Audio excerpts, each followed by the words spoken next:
Tactics of a Narcissistic Personality Disordered Mother Video Remake by Gail Meyers, Echo Scapegoat Recovery Tactics 2018 on Patreon by Gail Meyers and KC3 Lady Kelly in Kansas City. This insight into narcissistic personality disorder is offered from the perspective of more than 40 years spent as the daughter of a narcissistic personality disordered mother, as well as years of recovery and raising awareness. Reading a list of diagnostic traits of narcissistic personality disorder may be a helpful guide, but this is how some of those traits played out in my personal experience in everyday life. In the words of Eleanor D. Payson, MSW, an author of The Wizard of Oz and Other Narcissists, quote, "The word narcissism in its most fundamental sense means a tendency to self-worship." Unquote. However, narcissistic personality disorder is a serious condition that can be especially damaging to the children. It is not just a shallow or self-centered person, but a fixed personality disorder that does not change. It can take decades for the children of a narcissistic personality disordered mother to recognize narcissism as an issue. Many never do.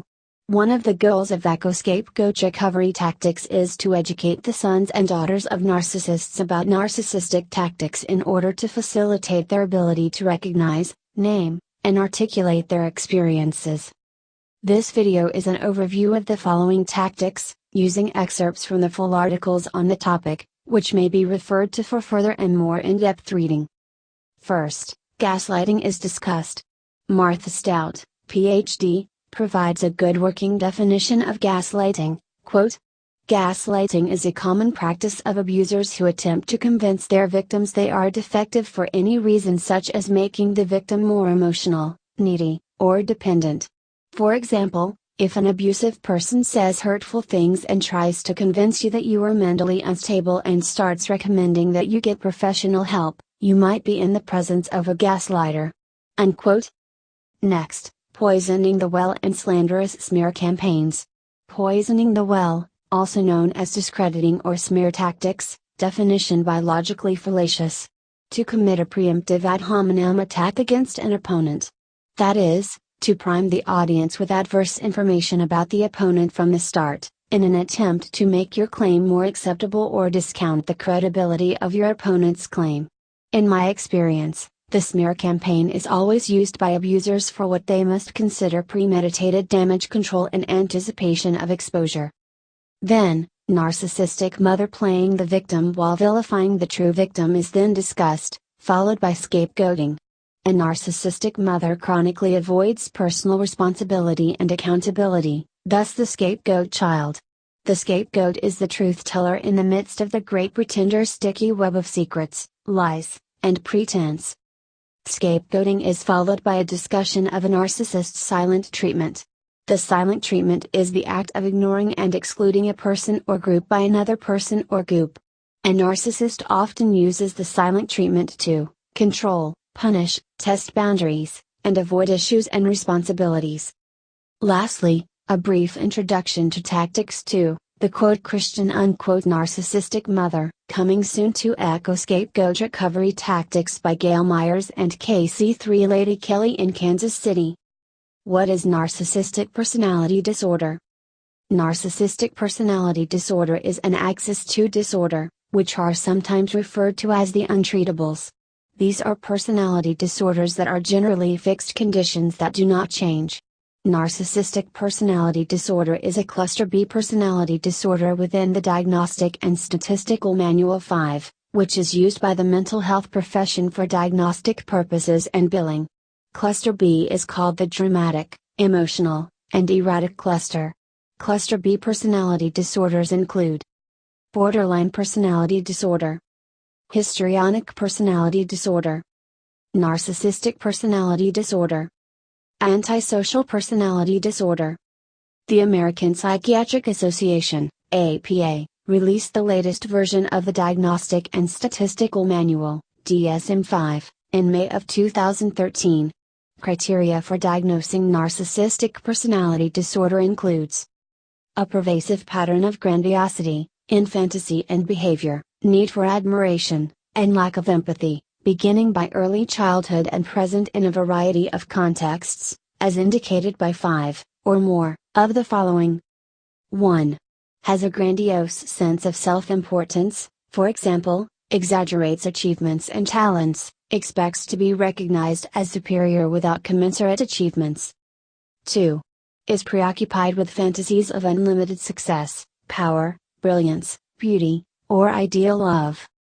3. Believes that he or she is special and unique and can only be understood by, or should associate with, other special or high-status people, or institutions. 4. Requires excessive admiration. 5. Has a sense of entitlement, that is, unreasonable expectations of especially favorable treatment or automatic compliance with his or her expectations. 6. Is interpersonally exploitative, that is, takes advantage of others to achieve his or her own ends. 7. Lacks empathy, is unwilling to recognize or identify with the feelings and needs of others. 8. Is often envious of others or believes that others are envious of him or her. 9. Shows arrogant, haughty behaviors or attitudes. The traits are persistent and enduring, not just an individual going through a difficult period in their life. Additionally, the diagnosis is generally not made prior to 18 years of age because some of the traits are a normal part of development at certain ages. It is also important to note that none of the above are due to drugs, alcoholism, or brain injury. It is also not uncommon for an individual to be diagnosed with more than one personality disorder. A licensed professional should make the diagnosis, but as a practical matter, the initial priority is to protect yourself and your loved ones if there is someone in your life abusing and manipulating you. Why emotional manipulation? Emotional manipulators want to tug at your emotions to cause you to bypass your logic and reason, and give a response that you normally would not give. Ross Rosenberg defines an emotional manipulator as one with pathological narcissism, including narcissistic personality disorder, borderline personality disorder, or antisocial personality disorder, or someone suffering from a chemical or behavioral addiction. Of course, there are also those who study manipulation and deception, but this is a good working definition of emotional manipulators. What are narcissists' flying monkeys? Flying monkeys is a term taken from the movie The Wizard of Oz, a movie in which the Wicked Witch sends her flying monkeys after Dorothy. It is abuse by proxy that results from emotional manipulation, deception, fear, or engaging other narcissists or abusive personalities to also abuse the scapegoat. Even though my narcissistic mother is deceased, the flying monkeys in the extended family of origin continue to rewrite history and gaslight about the past. Narcissists and flying monkeys do not appreciate it when the scapegoat does not play along. However, the pretend world of the narcissist, the rabbit hole, where up is down and night is day, is intolerable. Down the rabbit hole, a metaphor for an entry into the unknown, the disorienting or the mentally deranging, from its use in Alice's Adventures in Wonderland. The narcissist's rabbit hole is about like standing on the lawn with someone who has their sunglasses on at high noon on a sunny day. The person not only insists it is dark outside and those are not sunglasses, but that you agree with them that it is dark outside and those are not sunglasses. If you refuse to play along or state the obvious, you are clearly a troublemaker. Now imagine growing up in narcissistic mother's rabbit hole surrounded by flying monkeys as the scapegoat. Narcissistic mother's gaslighting, much more than just lying. Quote, gaslighting is a common practice of abusers who attempt to convince their victims they are defective for any reason such as making the victim more emotional, more needy or dependent. For example, if an abusive person says hurtful things and tries to convince you that you are mentally unstable and starts recommending that you get professional help, you might be in the presence of a gaslighter. Unquote. Martha Stout, Ph.D. Gaslighting is a favorite for narcissistic abusers. The term was taken from the 1944 movie Gaslight, in which a psychopathic Don Juan perpetrator, a term coined by KC3 Lady, intentionally tries to drive his wife to insanity. Unbeknownst to his wife, he had previously murdered her aunt who raised her, but he did not get away with the jewels he wanted. Years later he romances the wife, they marry and he talks her into moving back into the house where he thinks the jewels are hidden, and immediately begins isolating her. While searching for the jewels in the attic, where he believes the jewels are hidden, he uses a gaslight. When he uses the gaslight, it causes the other gaslights in the home to dim. When his wife notices the dimming, he tells her she is imagining things. He moves things, and when she cannot find them, he gives responses designed to cause her to doubt her perceptions of reality. Then, as if that was not enough, he gets the housemaid, none other than Angela Lansbury's debut, to join in. So no one validates his wife's perceptions, which are 100% accurate, by the way. I do not want to ruin the movie for you, but you get the point. Gaslighting can take many forms, but can have the same result. It often causes the target to doubt their own sense of reality. It's what many abusers do when they abuse you, then the next day deny it happened. This can happen to the extent that we question our own perceptions and memories on an increasingly grander scale. It can become like wearing down a rock over time, especially coupled with the exhaustion that often goes along with dealing with a narcissist. It's psychological abuse. It can dismantle our self-confidence as we begin to question ourselves instead of the abuser. It is especially damaging in severely dysfunctional families where the rest of the family pretends along with the abuser. What is wrong with me? Am I losing my mind? Or, are you being abused with an insidious form of abuse called gaslighting? In the movie, he intentionally moved her brooch, then pretended he had not when she was looking for it. We would likely say something like, "I could swear I put that in my purse." Soon you begin to doubt your memory. This is also a variation of the gaslighting the Manson family used, breaking into a home, not stealing anything, just rearranging a few things enough to cause psychological distress. It is the intentional infliction of emotional distress. Think about that for a minute. It would be very upsetting to come home and find your home had been burglarized, but you can at least tell yourself it was thieves looking for fast cash. You come home to find your things moved around, but nothing stolen. There are only a couple of possible conclusions. You cannot comfort yourself with the idea that perhaps it was just a petty theft, someone who violated your home, because nothing is actually missing. Your personal belongings have just been moved. Do you doubt your own recollection of how you left things? Do you conclude it is something more sinister and directed personally at you, than thieves just wanting fast cash? It would be very disturbing. What if you try to report this to police? Christine Louis Decanonville of the Roadshow for Therapists and the Three Faces of Evil states, quote, "Gaslighting is a form of psychological abuse used by narcissists in order to instill in their victims an extreme sense of anxiety and confusion to the point where they no longer trust their own memory, perceptions or judgment. The techniques used in gaslighting by the narcissist are similar to those used in brainwashing, interrogation, and torture that have been used in psychological warfare, that have been used by intelligence operatives, law enforcement, and other forces for decades."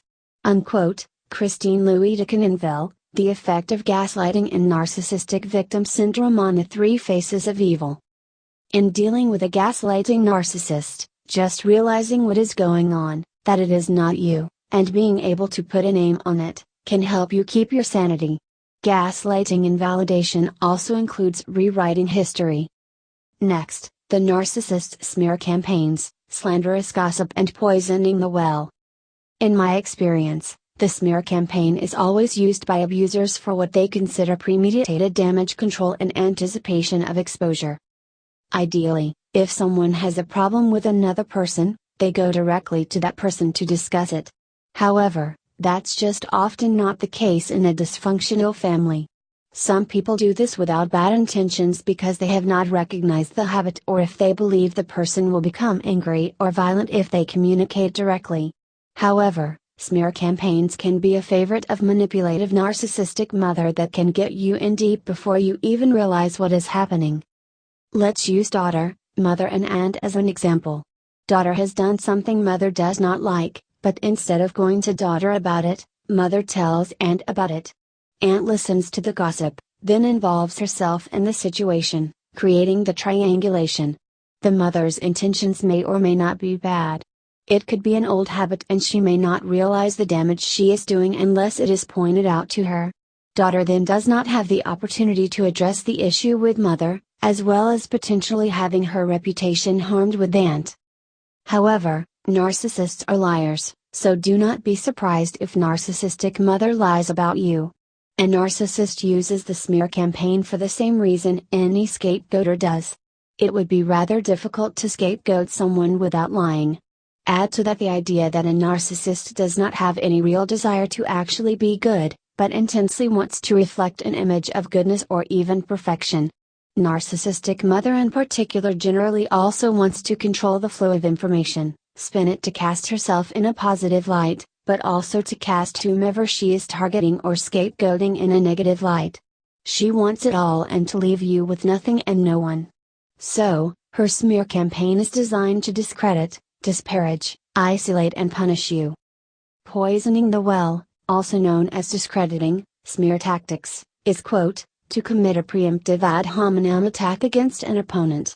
That is, to prime the audience with adverse information about the opponent from the start, in an attempt to make your claim more acceptable or discount the credibility of your opponent's claim. Unquote. Definition: biologically fallacious. Flip tails, narcissistic mother plays the victim and you become the bad guy. On the other hand, narcissistic mother does this with evil intent and it goes something like this. Narcissistic mother just verbally assaulted daughter because daughter confronted narcissistic mother about her lying about daughter. However, when narcissistic mother calls aunt, she tells aunt that daughter just verbally assaulted her because she confronted daughter about her lying. Notice the flip, the projection of the bad behavior onto the true victim. It appears to strip narcissistic mother of her wrong and true victim daughter of her virtue, killing two birds with one stone by playing the victim while vilifying the true victim. Narcissistic personality disordered mother then appears innocent of the abuse, damages daughter's reputation with aunt and an alliance is formed against the true victim. Aunt may very well believe she is doing the right thing and standing up for the innocent person even though she may be unknowingly deceived, used, and manipulated. However, in my experience, flying monkeys are usually willingly abusive personalities themselves. Aunt becomes narcissistic mother's flying monkey to do her dirty work and heap more abuse on daughter for daring to confront narcissistic mother about her lying. If you choose to confront a narcissist, be prepared for the rage and revenge. Narcissistic mother playing concerned parent while destroying relationships. The gossip may also be thinly veiled as fake concern for daughter, whom the narcissistic mother just attacked after daughter confronted mother about her lying. In this scenario, the narcissistic mother may lie by saying something, usually dripping with martyrdom, followed by fake concern. I try to be a good mother, but I am so worried about her irrational emotional state. To the undiscerning, this sounds like a caring mother expressing concern about her daughter. It is gossip just the same, directed toward casting doubt on daughter's stability. If we stand back and look at it, it is classic narcissistic behavior. The narcissistic mother held herself out as the innocent victim who must endure this irrational child, who is not being irrational at all, but responding normally to the abnormal conditions of the verbal attack and abuse, and tarnished the reputation of true victim daughter in the mind of flying monkey aunt. Narcissistic mother has also explained any upset daughter might display, so that aunt will automatically attribute it to irrational behavior should she see daughter. If aunt is a well-trained flying monkey aunt, she will often turn around and give true victim daughter a talk about treating her mother better. Remember, the reality of what actually happened was daughter confronted and PD mother about lying about her in the first place. Do not underestimate the cumulative damage this can cause to your reputation and other relationships when a slanderous narcissistic mother repeats this stunt over a span of years. A lying, manipulative narcissist can completely destroy your relationships before you even realize what is going on. Narcissistic mother may lie to both parties during triangulation. Another version of this scenario often used by a narcissistic mother is to lie to both parties about the other one. They use this to divide and conquer, even, or perhaps especially, among their own children. So they lie to daughter about son, then to son about daughter. If daughter and son are not wise to the tactics of narcissistic mother, they will each be angry with or dislike the other based on the lie. When narcissistic mother does this for months, years or decades, it can end up severing the relationship between daughter and son. This is exactly what narcissistic mother wants. She wants to be the hub in the middle, the one each child goes to, and she certainly does not want them comparing notes. This also allows her to further punish a scapegoat child by manipulating and deceiving the other child or children. Remember, dysfunctional families have scapegoats, but a scapegoat is not required unless someone is chronically refusing to take responsibility for their behavior, as narcissists are notoriously known for doing. In my experience as the oldest of 5 children, with the 2 oldest children being wise to the tactics to some degree, a narcissistic mother will go to extraordinary lengths to divide the knowing from the deceived children. While it may appear the narcissistic personality disordered mother loves one child more than the other, in reality it is just that in their current deceived state they are more useful to the narcissist. A narcissist greatly fears being exposed for one thing, and the deceived children serve as narcissistic supply as well as flying monkeys, as long as they are deceived, easily manipulated, or willing to continue playing the narcissist's let's pretend games. In my experience, the narcissist was a prolific gossip, spending hours a day on the telephone gossiping, who triangulated to divide and conquer, manipulate and punish. Watch your back. The same narcissist who tries to guilt trip you to death with twisted scripture will completely overlook what the good book has to say about gossip. Narcissistic mother's scapegoating. A narcissist mother chronically avoids personal responsibility and accountability, thus the scapegoat child. The scapegoat is the truth teller in the midst of the great pretender's sticky web of secrets, lies, and pretense. A scapegoat allows someone or an entire family to project everything that is negative onto the scapegoat in order for them to continue to appear normal. It is a distraction, a red herring. The whole family can then point at the scapegoat as the problem and focus the attention away from the true core issue. This can be reinforced in many overt and covert ways. It may be verbally hearing your family wants the best for you, but their actions do not match their words. For example, telling you they support you getting an education, but then actively sabotaging or undermining your attempts to do so. There is a heavy investment in keeping you in your assigned role as the bad scapegoat. So you might think you will become an overachiever to prove to your family and the world you are not bad. However, narcissistic mother needs a bad scapegoat in order to support the denial and facade. So when you start to excel, it actually makes narcissistic mother uncomfortable because it threatens her assessment of you. She may very well also become jealous of any success you have. So, narcissist mother may actually reward her scapegoats for floundering, failing, or getting in a mess. This can be done in very subtle ways so as to remain deniable and undetected, while she also actively undermines any success in every way she is able to. Narcissistic mother's silent treatment. To continue in developing the habit of defining our terms accurately, the silent treatment is the act of ignoring and excluding a person or group by another person or group. It is a passive-aggressive form of communication that conveys contempt, disapproval and displeasure when you inflict the silent treatment. It can be used in virtually any relationship for a variety of reasons, but control is the core issue in the silent treatment. Narcissistic mother often uses the silent treatment to control, punish, test boundaries, and avoid issues and responsibilities. Conclusion. Narcissists and flying monkeys' emotional manipulation maneuvers and abuse tactics include gaslighting, smear campaigns and poisoning the well, playing the victim while vilifying the true victims, scapegoating, and the silent treatment. Coming soon by Gail Meyers, Tactics 2. Tactics of a Christian narcissistic mother on Patreon. This video may be embedded but not downloaded for commercial reuse or downloading. If you see this video on a downloading or spam site, please report it.